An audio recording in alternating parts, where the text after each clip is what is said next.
Welcome to the Contro-Verse, Malden's sickest open mic, and by sickest, I mean we have a guest star in the booth because my husband can't be here. That said, it is going to be an amazing night tonight. Guys, we have Eric Freedman in the house with all of his Swampscott cheerleaders. Poets need cheerleaders, you guys. Support local artists, support them while they're alive.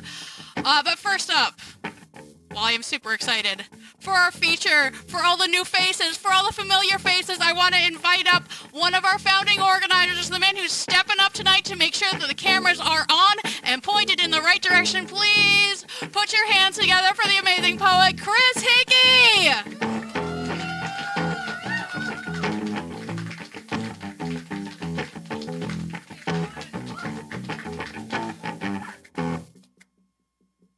Hello, it's good to be back. It's been a bit of a stagnant period here, so bear with me. Going into the archives. Bookcase inventory. A quick perusal of your book collection informs me that you are someone that I am interested in knowing, or at the very least in speaking with to discover your thoughts. Although this could be a warehouse of good intentions, and who am I to judge a to-be-read pile? But the condition of the books show worn love and care. Minutes and hours of tactile manipulation. Plenty of evidence to suggest connections and considerations. Do you read in bed or in a chair? Have these books journeyed with you on grinding bus commutes to and from work? Did they help you escape a daunting reality? Each book standing tall, spine outward, allowing a map of your collective journey together. Growing, hiding, learning, living, feeling, discovering, loving, all of these things and thousands more. A resolute testament to the quantum leaps you've taken, all of the journeys accounted for, archived, and ready to be returned in a moment's notice. Badges of pride, paid for with tears and tugs of heart, heightened senses. On lazy afternoons, transfer from gentle napping breaths to gently held books. This magic resides in the spirit of the tome as it sits in glory, waiting to be held again, or perused passionately by whomever opens it. An inventory of accomplishment and satisfaction.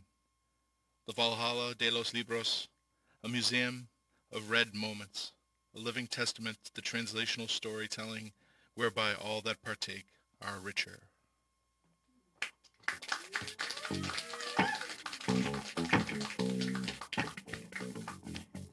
Thank you, Chris.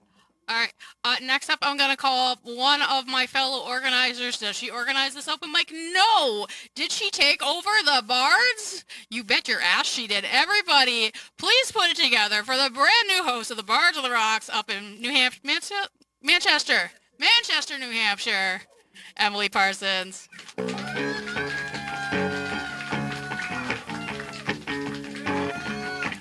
Thank you all. Quick announcement before I begin. This upcoming Wednesday, we're doing our season finale of Bards on the Rocks, so if you've never been, now's the time to go. Otherwise, July 30th will be your next opportunity to go, and that's at the Hop Knot, 7:30 p.m. Alright, so I've also hit a stagnant period, so I'm just gonna read one of my favorites I've, written over the past few months. This references Brian Constantine's The Opposites game and Emily Dickinson's My Life Had Stood Low a Gun. And this is all about how I don't want kids. Yeah, I don't know what baby fever feels like. They told me that I would understand when I'm older. Now I'm older. I'm 26. And I think I should have felt something by now, but all I see is the unassuming absence that comes swallowed inside with that novelty. And all I know is I think I can at least relate to the need to care. And that's why I take home plants when I get groceries, which is always followed by the end of week with my windowsill adorned in crinkled garden galore. And I come to realize that this is no Eden. It turns out I'm not cut out to play God after all, and this all comes crumbling down through my head as I am standing in the living room while he's asking me if I'd like to hold her, and holding her feels like standing on a cliff with a view of crowded evergreen straight ahead of me, and now I'm aware of gravitational pull, how fear pushes me closer to the edge, and how I don't want to die right now, but I could fall down right now, I could drop everything right now, and now I am too aware of how if I move my finger out of place, she could just crash to the floor, and how everything depends on one finger. And now I'm thinking back to the 45 I first held at 22, and how the metallic weight hung heavy in my hands, and first learning that it's as simple as moving as all of that power to the tip of your index finger, and how I can easily just press the trigger, but I don't want to feel the recoil push back through my arm. Now I don't know if the opposite of gun is baby, because her life still sits fragile in my hand like one.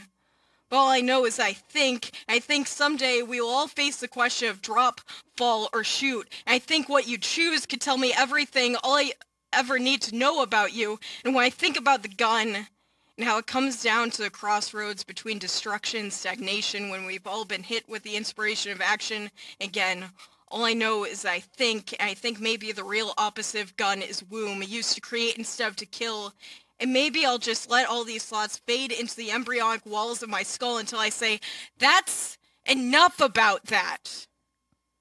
As the nudge hits, to tell myself to be here right now, that imagining that I am here right now is as simple as focusing on the power of my index finger, past layered skin, past pointed skeleton, lies magnetic abyss. And I know if I don't stare into the abyss, then I can feel the power that dictates the acceptance and of letting go. Now, I can see her for what she is. I know she doesn't know anything about drop, fall, or shoot. All I can see is the vast stardust of wonder through her eyes. It's all cradled close with the warmth and novelty. And although I know someday she will, for that moment, I just want to hope that she could have peace for a while without ever having to consider the choice of drop, fall, or shoot. Thank you.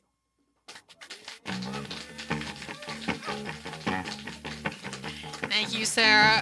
Who's excited for the feature? That's a good amount of woo. All right, you got two people between you and him, though. Too bad. I've decided that I've got a theme for the people that I'm putting up before you, sir. So next up on my list, I have a newcomer to the Contro-Verse open mic. I hope that you're ready. The stage lights are a lot. But Sarah Vickery hosts the Zoomies open mic in Topsfield, and I know she's going to kill it. Everybody, please put your hands together.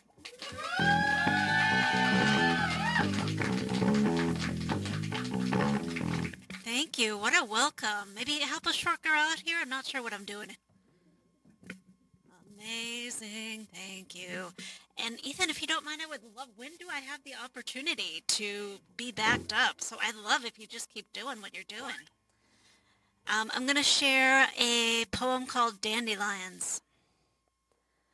The new girl wears black and brews her own beer in an assortment of plastic tubs and heavy soup kitchen pots, sprouting tubes and wires and dials. She tends it for hours, dripping ice by the cube into sticky brown heat, pouring and sifting and stirring. I hold the thermometer, watch the temperature rise as a billion tiny things not quite animal work their magic from the inside out. It's not magic, she says, just action and reaction, like the way my breath quickens when our bodies brush together, or the way her low laugh goes straight down my spine. This is science.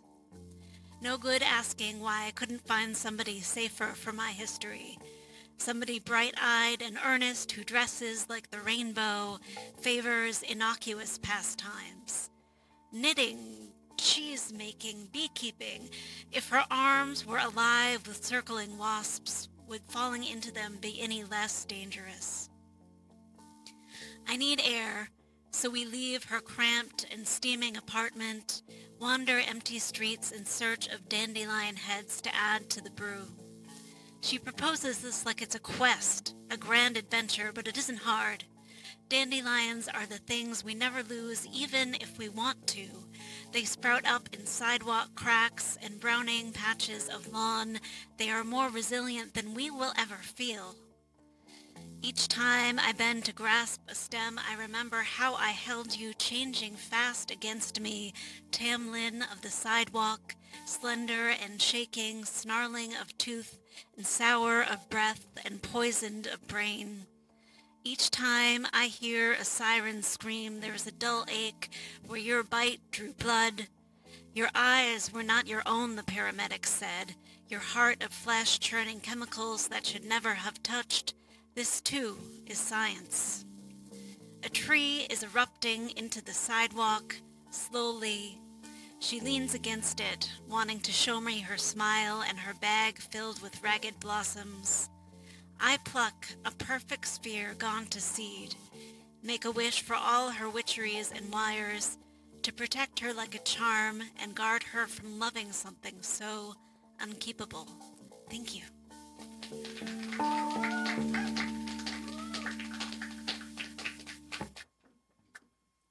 Sarah Vicker, everyone. Come on, give it up.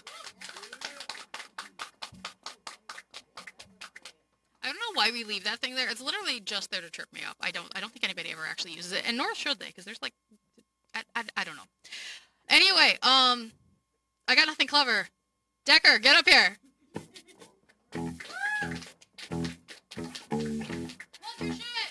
Oh, right, yeah. Okay, and make it short, just like me. Ethan, yes. Okay, wait, plug my shit. I do an open mic called Atomic, which is at the open mic. We got somebody in the audience here to thank for that name. You know who you are. And that's every second and fourth Friday over in Cambridge at the Foundry, 101 Rogers Street. So please come, 7:30, 9:30. We do a workshop. We do open mic, comedy, poetry, performance, art, and then feature. So, and Emily will be our feature next, not this coming month, but the following month in June. Yes. All right. So, sad nostalgia. How about it? This one I want to dedicate to my cousin Cody. Trigger warning for death and suicide. Pinyon trees and juniper berries line the dirt and gravel-packed parking lot where few people come alone or stay for too long. Only when there are more, only when their grief can be held. Few come, but the sag of weathered wooden planks tell a story of constant trespass. Others' grief soaked in slow-moving locked channels. These boards are older than me. Older than the fermented juniper seeds and the dust my feet kick up underneath. In the dusk, I am not alone. Not the only one to traipse past this way, but they and he stay in their corners today on this, our 4th of July. I take another draw of air, alone. Even though gin is a juice you drink when roped with other dopes, tying one on to hold a body half dead. This land holds both, because you tied more weight than you should, because you sat alone in a chair before we could talk. Before I could tell you to let go of the dead, you sat alone in the waiting for sunrise and a permanent chill with frozen path to set in. Cody, the kid, riding off on a tale never told, not so much your blaze of glory, but a testament to a forgotten life story. A warm sun burns into my hands as I draw the graves of my kin and think of you lending Cousin Chris a hand. This favor, your very last one, making things run because that's all we could do in the end. This, the place I find you alone, Alone because we never could share our grief together. Our fairy tale nightmare of others' regrets. The wind asks, where three or more are gathered, there will he be. At rest, at peace, finally. You stay at the boot hill of Papa while I outstay my welcome, pulled back by two loves who wait for me, a car baking in the hot July heat, exploding a little because I left them alone too long. Waiting, I shiver, making it across, alone again. Thank you.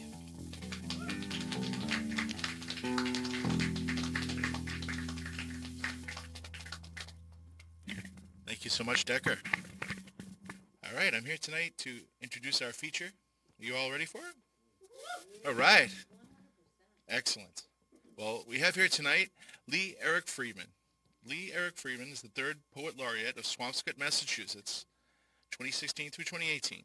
Since 2011, he's been affectionately entitled as Renegade Poet Laureate of Swampscott, 2011 to forever. When Lee isn't busy being any type of laureate, he leads the Tin Box Poets of Swampscott workshop group.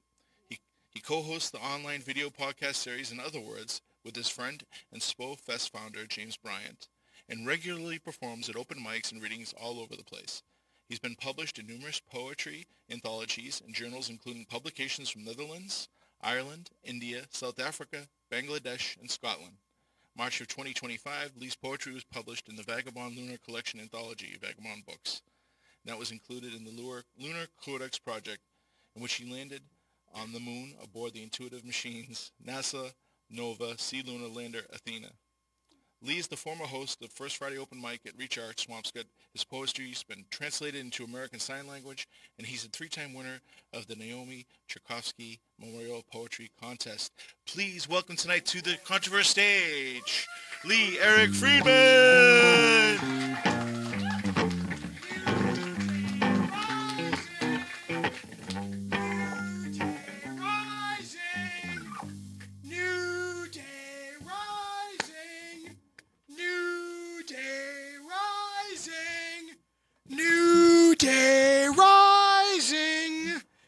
At the end of my dream, Sunday, 6:45 a.m. So I stood in the hall with the brown paper walls at the school with the students when Neil came up to me and he said, "Oh good, oh great, how fantastic, how amazing, another poet, another voice, another reader for our time, for our place, for our now." And I panicked and I screamed, I'm reading, oh my God, I'm reading, I'm not prepared, I'm not ready, I'm unable, where's my turn, where's my notebook, I lost my notebook, I'm not ready, I can't read, oh my God, it's not here, it's at home, in the dryer, tumbling round,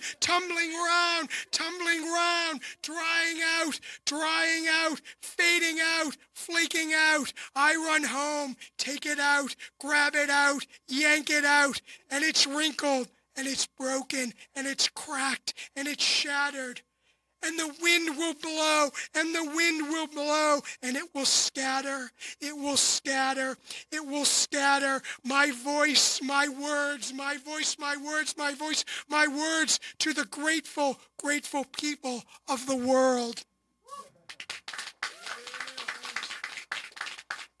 Thank you all for coming tonight, and thank you, Anna and Ethan and Jeff. I know you're at a party somewhere. Incident at Market Basket. Ellen, get potato chips. Ellen, potato chips. From the farthest reaches of the crackers, chips, and salty snacks, aisle 15, his crusty bull roar, chain rattles, the daily din of Thursday morning shoppers. Potato chips, Ellen! Potato chips, Ellen! Ferociously, she grabs several cans of sour cream and onion-flavored Pringles and lobs them into her shopping carriage, her saurian face contorted into cantankerous communique. These are potato chips, dick. That really happened.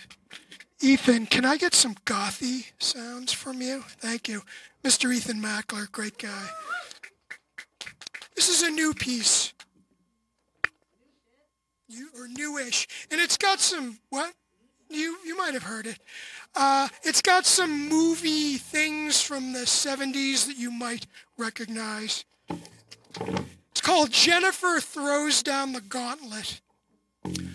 Upon this freezing January evening, feature poet Jennifer Martelli challenges our faithful circle gathered at the monthly Friday Readers and Writers Open Mic that everyone must write a poem featuring John Travolta. So imagine me at Saturday Night Fever Goth Night, attired in my best London After Midnight black three-piece polyester suit, black cavalier hat with this ostentatious purple feather plume, and black leather D'Artagnan boots, gyrating and glamoring like an electric raven to the dismally haunting heavy bass reverb classic tunes of This Corrosion, Stranger, and Bela Lugosi's Dead. The checkerboard dance floor lights pulse and glimmer in sync to the dark wave beat, while whirling and twirling disco balls radiate, reflect, and refract their numerous white light high beams around the room like great white spirits' tails stretching across the endless Milky Way night. Or now, here's me chilling out in the haunted forest with the classy, crafty, and cunning Uma Thurman. Her Red Apple brand cigarette dangles from her ruby red lips as her piercing fangs catch a glint of black light. The flow is the key as Uma and I groove those timeless goth strides and collect the cobwebs, pick curious fruit, mopey two-step, elbows nailed to sides, pet the wolves. We trip the light fantastic to the indelible darkness of Audra's midnight moon swing at the world-renowned Jackrabbit Slim's Vampire Twist Contest. In the midnight moon swing, he writes his Valentine. Nothing ever happens when you're looking for it. I'll keep my mouth shut if you close your eyes. I'll keep my mouth shut if you close your eyes. Uma is the white witch, and her all-white attired, paired beautifully with gold Chanel slippers, perfectly complements my Peter Murphy black linen single-breasted two-button with ventless back sport jacket. Later this evening, we release the bats and enrage the spiders. Whilst drinking our Viridian absinthe, we toast our dark victory regarding the stolen trophy, which later, accompanied by an autographed picture of Princess Diana dancing with John Travolta, we present to Vinnie Barbarino's brother, the boy in the plastic bubble. But alas, as predicted by a sign from the sorcerer, and despite a failed intervention by the Archangel Michael, it arrives for naught in the early dawn hour while driving home from our senior prom. In a fantastical sacrifice to Azazel the goat god, Uma Thurman and I are tragically killed when our flaming red 1967 Chevelle SS Coupe is forced off the road, flipped, and exploded by a very revengeful, covered from head to toe with sticky pig's blood, Carrie White. Jennifer, my dear friend, John Travolta doesn't need to be inside this silver thread poem, but with your prompt, push and thrown gauntlet. I know both of you helped me figure it out. Thank you.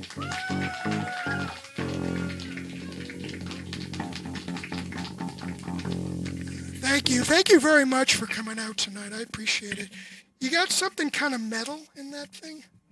Okay. Remember this piece, the poem, the two poems now, this, you'll have to remember this one because it's sort of a quiz. So I used to work in the music industry. I did college radio for 10 years. I worked at Ryko Disc Records, and I managed a record store, and I managed a band for like a minute. But I will never travel through this universe as the lead singer of a heavy metal rock band. I will not unleash a pitting, uncensored oral assault against your tortured, bloody soul with punishing black metal blackness. I'm profusely underqualified for this job, incapable of intoning incantations to conjure the mighty Prince of Darkness, Lord of Uberdoom, Ozzy Osbourne. I am not from Norway or Sweden, nor am I capable of producing the demonic vomit and straight razor guttural vocal growls that slam out of your stereo to incinerate your bowels until the putrid eardrum bursting shrieks a la Rob Halford spew forth, shattering not just the glass but the cohesive window of your dying hellfire soul.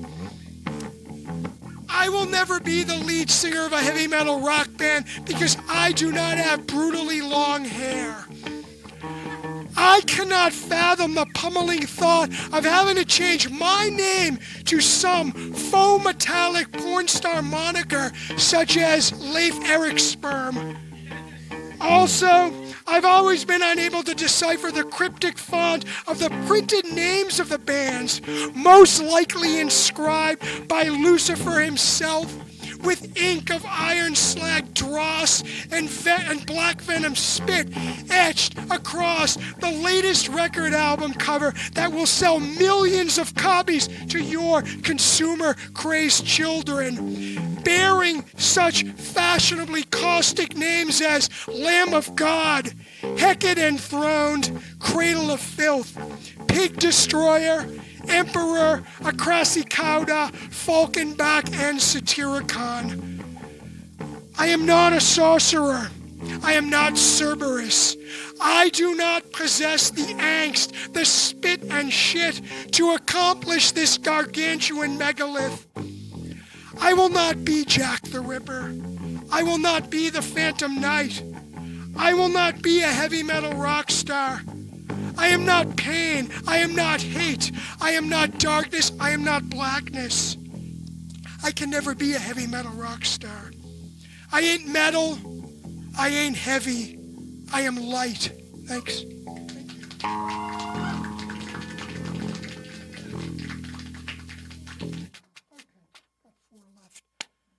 So when I'm not doing this, I work for the town of Swampscott. I work for the election department, and I'm an election official. And that in and of itself does not, you can't write much poetry on election day. I'm just too busy. But at the last Massachusetts State primary, it was kind of a slow day because, there wasn't too many people running. So I actually came up with this. It's got some bad words in it, but it's called Reunion. Apart from the tan plastic baby changing table bolted to the wall, in the absence of ever-present smoke stench from hastily discarded cigarette butts scattered everywhere like tiny wildflowers, the Swampscott High School boys' bathroom is still the same in the mid-2020s of the early 21st century as it was in the mid-1980s of the late 20th century. Illustrative graffiti scratched into the mirror. Adam loves Julie, 2021. Mike's dick is so small, LOL. Sorry if your name is Mike. Paper towels indifferently tossed onto the floor soak up puddles of assorted questionability. The always smashed thermostat, the malevolent urinal that squirts and spits its flush all over the crotch of my pants. I dread the impending brutal taunts from hateful classmates and loathsome gym teachers. Broken locks on steel stall doors, and the lone shit swims mercilessly in the toilet bowl because you were too fucking lazy to flush. Yeah, we all been there, we know that. So remember that last poem? The one before the one I just read. Ladies and gentlemen, the nominees at this time for Best Poet and Poem are Dylan Thomas, Do Not Go Gentle Into That Good Night. Dylan Thomas, writer, director, and producer. Robert Frost, Stopping by Woods on a Snowy Evening. Robert Frost, writer, director, and producer. E.E. Cummings, Anyone Lived in a Pretty How Town. E.E. Cummings, writer, director, and producer. George Gordon, oh, Lord Byron, She Walks in Beauty Like the Night. Lord Byron, writer, director, and producer. Lee Eric Freedman, I Ain't Heavy, a heavy metal saga. Lee Eric Freedman, writer, director, and producer. And the winner for Best Poet and Poem is RIP Lee Eric Freedman, I Ain't Heavy, a heavy metal saga. Applause, applause, applause. Oh my God, oh my God, oh my God, oh my God. I don't believe this. I just don't believe this. Thank you. Thank you. Thank you very much for this most prestigious award. Oh boy. I can't even begin to fathom this. It's fucking wow. I'm so honored. Thank you. And I'd like to thank the following people. I don't know how I would have gotten through this poetry reading without all of you and your support. First, I'd like to thank the cast and crew. I love you very, very much. Dylan, Thomas, Robert Frost, E.E., Lord Byron, you're terrific. However, I guess I'm better than you because I won and none of you did. And thank you to the crew, especially John Waterman, our sound man, Laurie, the caterer, and Brett, my secret lover. Honey, you're my best boy. A big thank you to my wife, the lovely poet Susan, whoever you are. Her new Pulitzer Prize-winning book is released today. Thanks, too, to my 3 beautiful children, Artemis, Zeus, and Jet Pilot Carburetor.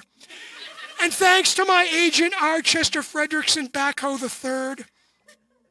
Lastly, I especially want to thank the most important person in my life. I'd like to thank Satan. I mean, I just won Best Poet. I can thank anyone I want, and nobody ever thanks Satan at these award ceremonies. I mean, my devil, he is after all the Prince of Darkness, Beelzebub, Lucifer, Mephistopheles, El Diablo. If Richard Gere thanks the Dalai Lama and Tom Cruise thanks L. Ron Hubbard and Oprah for letting him jump on her couch. And I don't know who Oprah thanks, but it's probably Jesus, God, or some TV network executive. And if Dolly Parton thanked her Golden Globes, I want to give a big wet thank you kiss to my best friend in the whole wide world, Satan, Satan, Satan. Don't you look at me like that in the audience. We've all sold our souls to Satan and his evil devil spawn too. Those talk shows and tabloids and Dancing with the Stars. You just feel the fires lapping at your feet. I'm burning now. I'm taking all the poets with me. So thank you, Satan, and thank you to the Academy. And at least I'm not thanking Hitler. I think Mel thanked him already. Thank you very much, and good night. How many more? Okay. So I'm going to do one more. I had a rabble-rousing poet, but that's okay. Thank you all. Thanks very much, Anna and everybody. I really appreciate it. This has been a blast. So this is one of the poems that went up to the moon on the Vagabond book anthology on the Lunar Codex. And the spacecraft made it, but it tipped over. So now it's like a $9 billion piece of space junk, but the poetry survived. So that's the most important thing. Yeah. This is called Ecce Carmen. And again, thank you all. This poem's been written many, many times by you or some other famous poet. And this poem is inspired by that other poem written by you or that famous poet whose name escapes me at this moment. This poem began when time began and will last until time ends. This poem welcomes with a hearty hug. It tells the truth or blurs it blind. This poem paints the skies green, turns rivers into lemonade. This poem's heavy duty and kink resistant.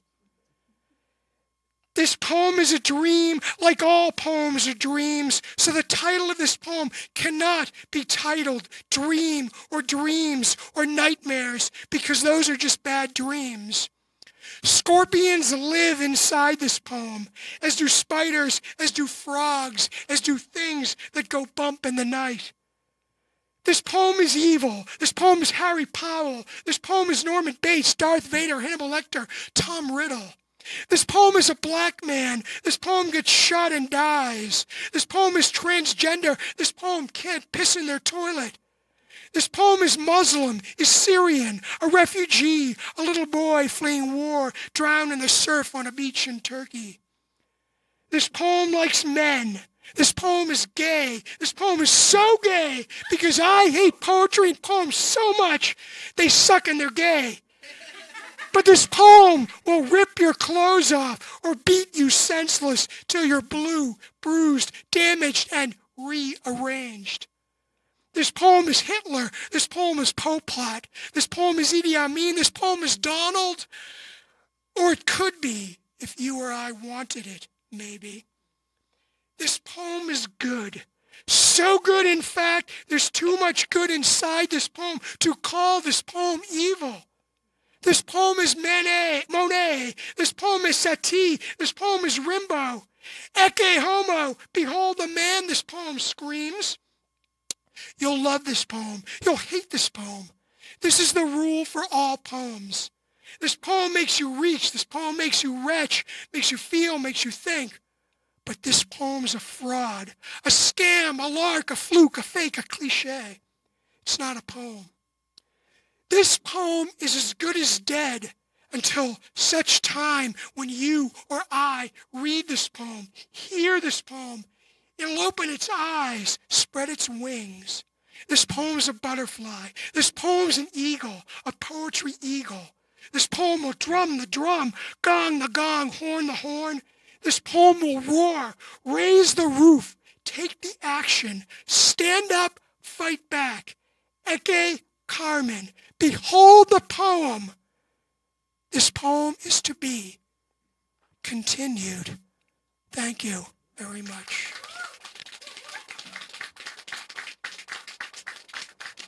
Thank you. Thank you. Everybody give it up for the poet laureate of Swampscott! All right, and also shame this man because he doesn't have a website I can send you to so you can buy his shit. Support. On Amazon, maybe? All right, well, we'll bother you, and hopefully below here there'll be some information when we're airing this, which I always say that, and I don't know what the editors do, but I assume that nothing appears there, and I just look like an idiot. Anyway, Steven, you got some stuff? Get up here.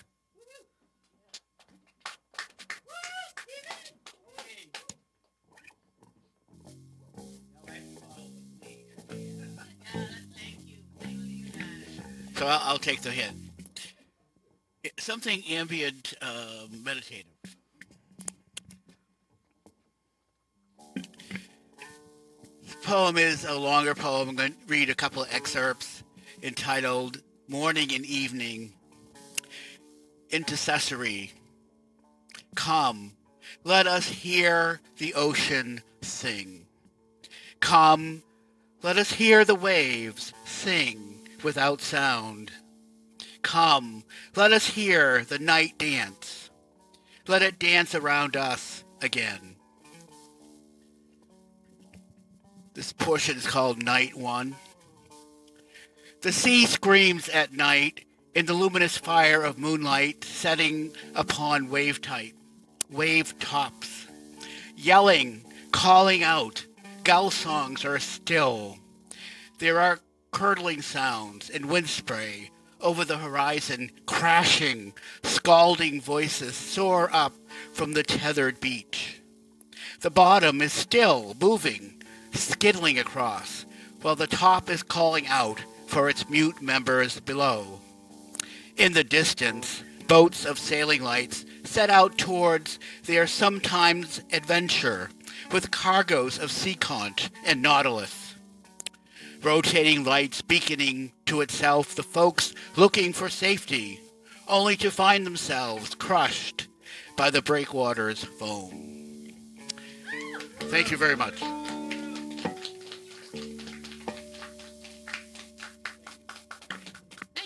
Is that a book we can buy? Oh yeah. Come here. Show me your book we can buy. Everybody buy this man's book. I didn't plug the book. See? You can do this. You can make books. You can buy books. You can support living artists. It's important. Okay. So I'm doing a great job on my list, and we're super tight on time, so I'm very nervous. But Walnut, sir, are you ready? Do you have a poem? You gonna come up here? I'm so excited. Give it up for Walnut!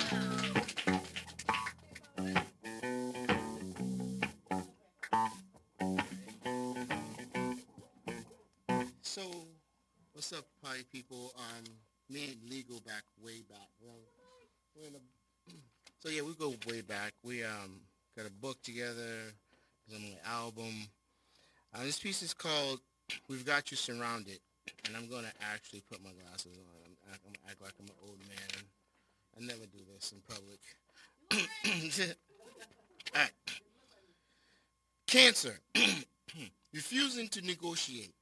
As you plead for its mercy, home invasion, holding your body hostage, prepared to use excessive force by firing off tear gas of chemo, sniper attacks of radiation, trying not to compromise innocent lives during battle, oftentimes successfully rescuing the victim from a malicious serial killer. A creature that occasionally resurrects like a trite yet horrifying plot in a sci-fi flick, annihilating parasite, constantly violating restraining orders. With no respect for authority, do not come within 100 feet of me. Stop invading my space. Placed on the do not call list, yet somehow overrides the system. I do not want your product, so stop harassing me like an obstinate telemarketer. Just please let me be. Thanks.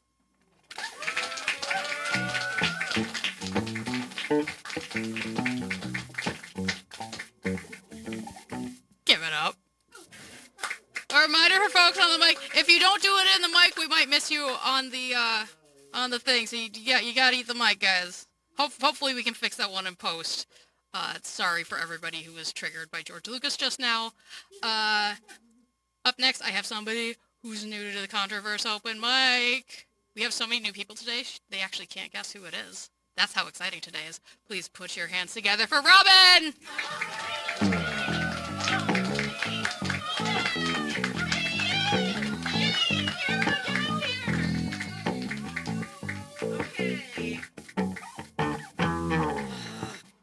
Trigger warning. It's a wrap. In the mic! Oh, trigger warning, it's a wrap! Sorry, that wasn't the mic.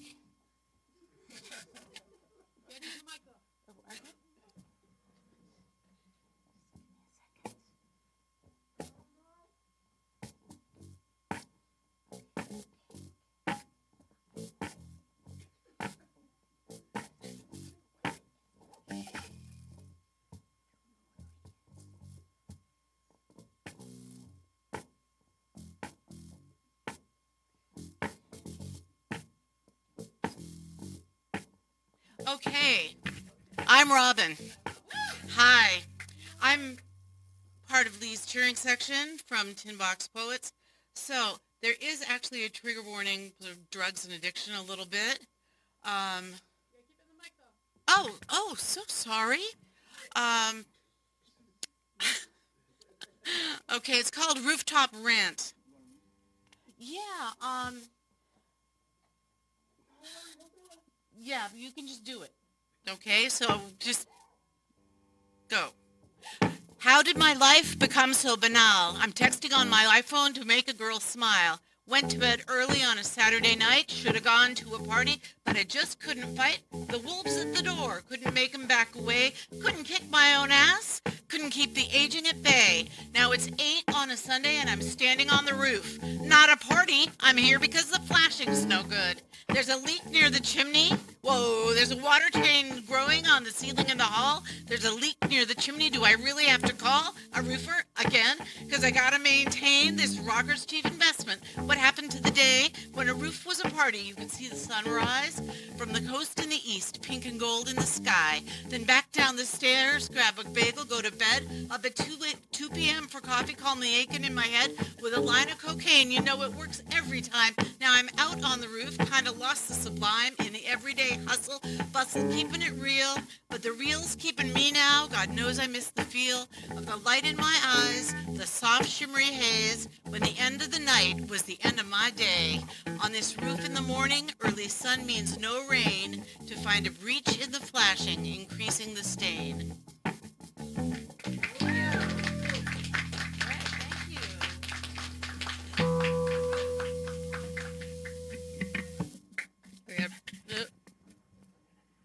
Sometimes we have very tall poets, and I feel very short, and sometimes I remember that I'm average height. Anyway, give it up for Robin and for Ethan! Ethan makes everybody sound better, because he's the best. Who else do I have on my list? Nancy, are you ready?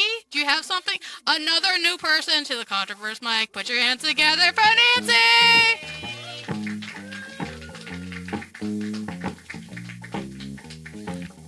I'm really short.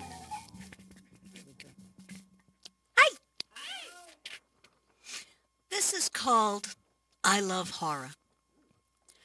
I love horror. Mary Shelley, Edgar Allan Poe, and stories full of curses and ghosts filled me like sunshine. I worship at the altar of Stephen King, genuflected before Dean Koontz, and if I could, I would hug the late Richard Lehman. I need horror. I was cradled by Clive Barker. John Carpenter and Wes Craven understood my needs. I wanted my dad to be Sam Raimi. I raised my children on Grimm's fairy tales and taught them how to do the skeleton dance. I love horror.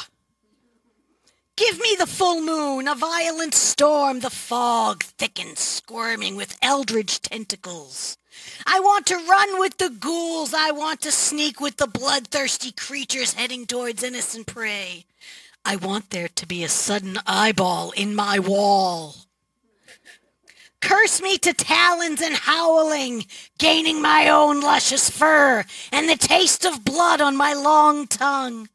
I want to grow horns and a tail. Let me wear the long velvet gown while I offer poisoned candy. See me covered in winding grave shrouds as I raise the dead. I love horror. Thank you.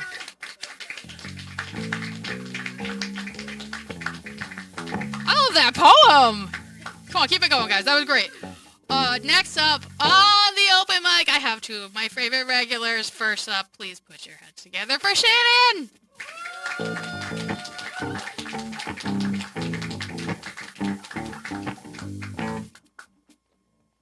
Do you want to play something peppy? Peppy and serious at the same time. Can you hear me? This poem is called Town Hall in Malden High School with Senator Edward Markey. At the town hall, Ed Markey said, Donald Trump brings out the Malden in me. What exactly does that mean, to bring out the Malden in someone?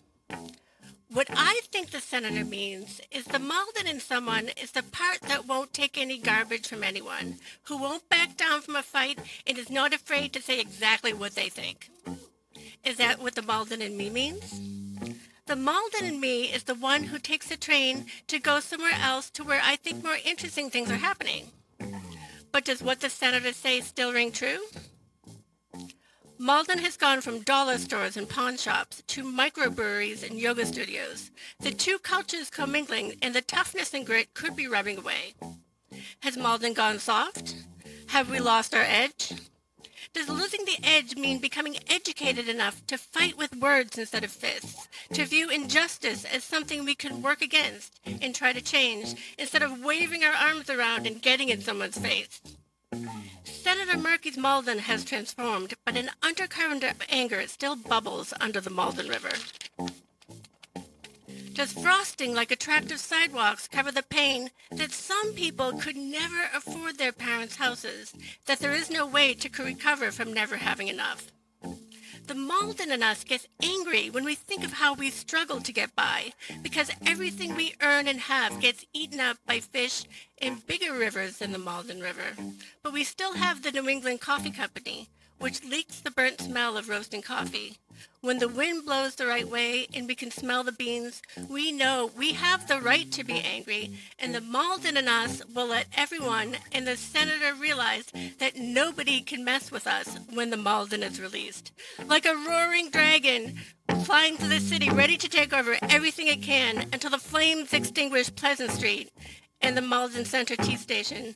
There will be nothing left but an egg carton full of the broken shells of our dreams. Thank you.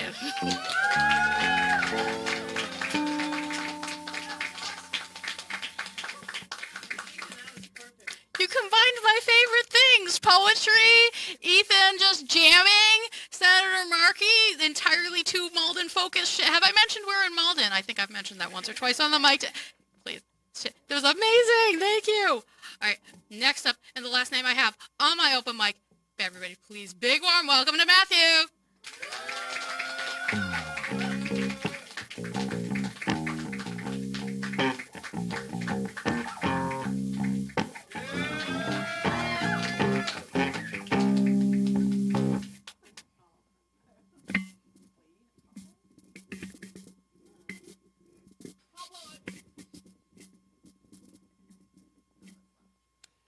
So from Malden to New York City.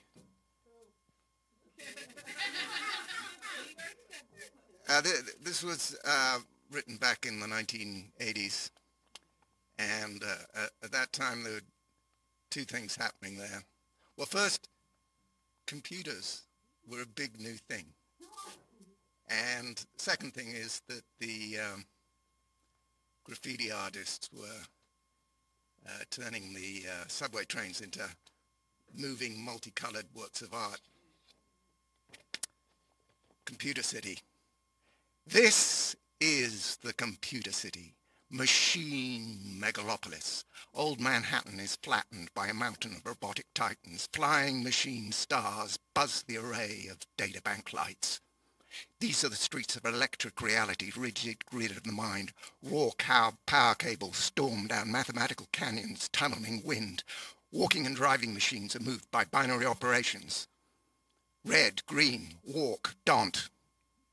Houses are machines that process people, for food, for swooping, whooping sirens.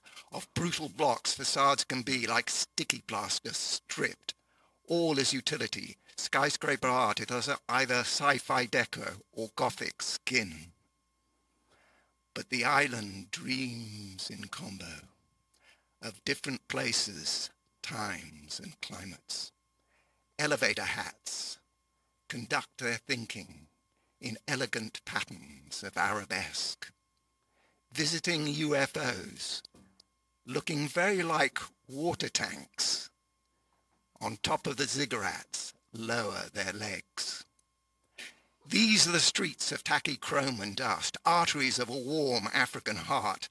Harlem is Lagos, Nigeria, where walking is always to a rhythmic beat, and a clothesline has a dizzy smile on seeing a playground in a parking lot. This is the city of the street writer, world capital of graffiti, night commandos of the railway yards, discipline free spirit in shrieking hieroglyphics. Soul artists fight the impersonal, turn subways, trains into snakes, streaking psychedelic.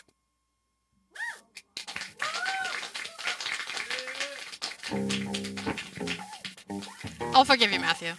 This time. All right. Before the show, Ethan told me he wanted to do something, and he didn't tell me what it was. So now, Ethan, do you have something? Yes, if we have time. Yeah, I wouldn't have introed you if we didn't have time. What do you got? Okay. Give me something random that you have. Oh, something random. Like something I haven't seen. All right. A poem of your choosing. Oh, I know how to two birds with one stone. So this is brand new shit. Do you see this? This scribbling? This is why I vanished during the feature, because the muse hit me, and sometimes you can't fight that. It's sloppy. It's new. Anyway, you ready? Do you want a title? Yes, please. It's called Maybe Love. Deal with it, nerd. I just wrote it. Good. Maybe love is found hiding under a blue wig on an island haunted everywhere by your own ghosts. Maybe love is a silent pub and a post-show hug. Maybe love is not caring when your friend keeps flashing his ass crack. Love could be a breath of cotton candy rose, plucking a string of a stray hair off your lover's nose. Maybe the golden age is now. Maybe I am looking at the rest of my life. Maybe we get second chances and third and fourth. Maybe this moment is the one you are remembering. Rose-colored, fabric-worn thing, and this could be the song they play next to your head in the hospital room after the hardest questions are answered and all that's left is the end of breathing. Love could be sitting watching the last Cowboys game, and it could be a whispered prayer, an off-key tune sung too loud on the way to school. Maybe love is everywhere and so big, and we keep closing, curling up, cutting off the tap. Smash that spigot open with me. Take that crazy opportunity. Love could be the best jerk chicken you've ever tasted, or raw green pepper shared in the living room. All the pieces of me I share with you. Give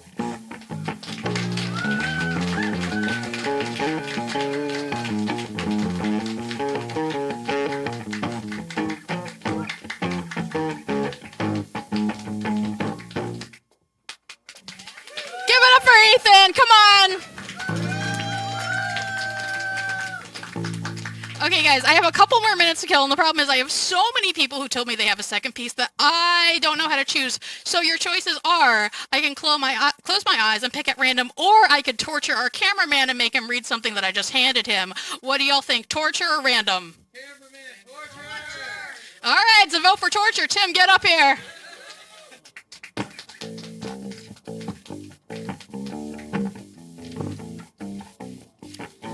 This is our favorite thing to do. And it's been a while. Nice. All right, this is called OK Boomer. By Scribbly. Okay. All right. My parents' generation had a phase that defines them. It sums up their whole ethos. Greed is good. Those three words contain the sum total of their politics. It will be the legacy that they leave behind, the rot that they put out to infect the rest of the world. The rest of us have one too. I thought about different ways to say this. I thought a lot of fancy words and dress up the core conceit and make it palatable, intellectual, maybe even convincing. But that wouldn't be truthful. For us, we can sum it up in two words. Fuck you! Oh, there was a time when it could have been something else.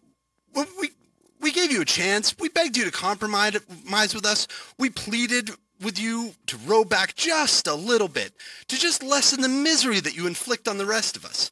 You said no. Greed is good, right? Well, fuck you. Fuck you. Fuck you. You've made a world that wants us dead. You've burned our future to fuel your present. You looked us in the eye and you told us that you'd rather kill us than be inconvenienced for even a second. Fuck you. I hear the mewling already. It's not constructive. That's not positive. That's not helpful. That's not good to convince anybody. Not going to convince anybody. That at least greed is good contains the hope that there's something good to come, right? Fuck you. There's nothing good in this world. Nothing will ever be good again. but I've still got spite, so fuck you. You want me to die? Fuck you. I will live long enough to make sure that your grave is soaked in piss. It won't change anything, but it'll make me smile. Fuck you.